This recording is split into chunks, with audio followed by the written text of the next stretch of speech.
Margaret Stevenson, for those who don't know, but I know you do, Arini, was the very first Baha'i in New Zealand.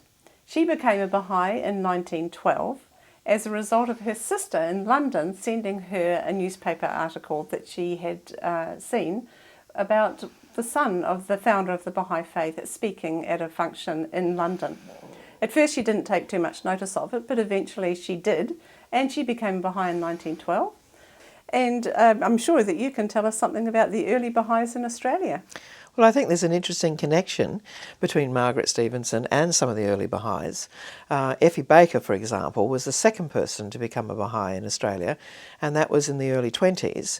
And she and Margaret went on pilgrimage together to Haifa, which is the world centre of the Baha'i faith, in 1925. And I think that there's been this sort of sister community between, in the early stages, we had one national body between New Zealand and Australia. So we go back a long way, and I think that it really demonstrates that there were these exemplary women who had great courage to really be prepared to investigate for themselves the claims of Baha'u'llah, that he was the promised one of all ages, and found that they actually were couldn't resist this desire to be part of a really transforming process of creating a global civilization. Now, Margaret Stevenson was a middle-aged single woman when she became a Baha'i, so she really stepped outside of all the social norms to become a member of the Baha'i faith. Was Effie Baker's story in any way similar to that? I think she was a younger woman, but it's similar in that she was very interested in the arts and photography. And she, when she went on pilgrimage with Margaret Stevenson, is that Shoghi Effendi, who was referred to as the guardian of the Baha'i faith, who was the grandson and great-grandson of Baha'u'llah and the grandson of Abdu'l-Bahá, who was the son of Baha'u'llah, had the opportunity to stay on in Haifa in Israel because they had just opened up a new pilgrim house, and she was invited to be the hostess to meet pilgrims that would come from all over the world to visit the Haifa and to experience being in the places, the holy places where Baha'u'llah and Abdu'l-Bahá had lived.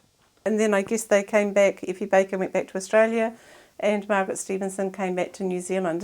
Well, I think that actually Effie Baker didn't ever come back. I mean, not at that stage. She stayed for 11 years.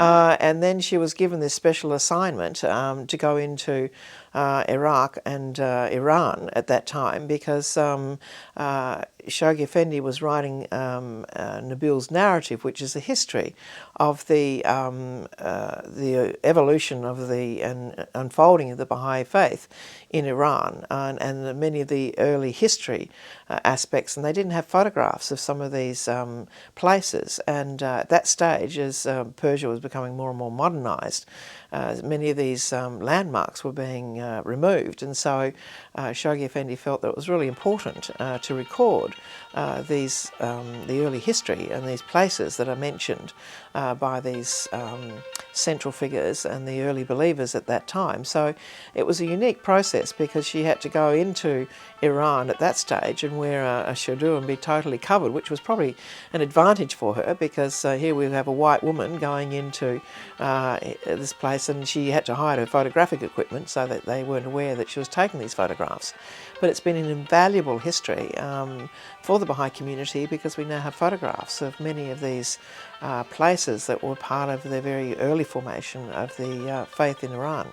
And then I think there's an interesting relationship between Iran and Australia, interestingly, that that they were about to build a what we call a temple or Masjid al-Azkar, which is the place or house of worship, and they're about to build that in Iran. And because of the persecution of the Baha'is in Iran, they were unable to proceed with that building. And so they said in that case there would be the building of the Baha'i temple in Australia.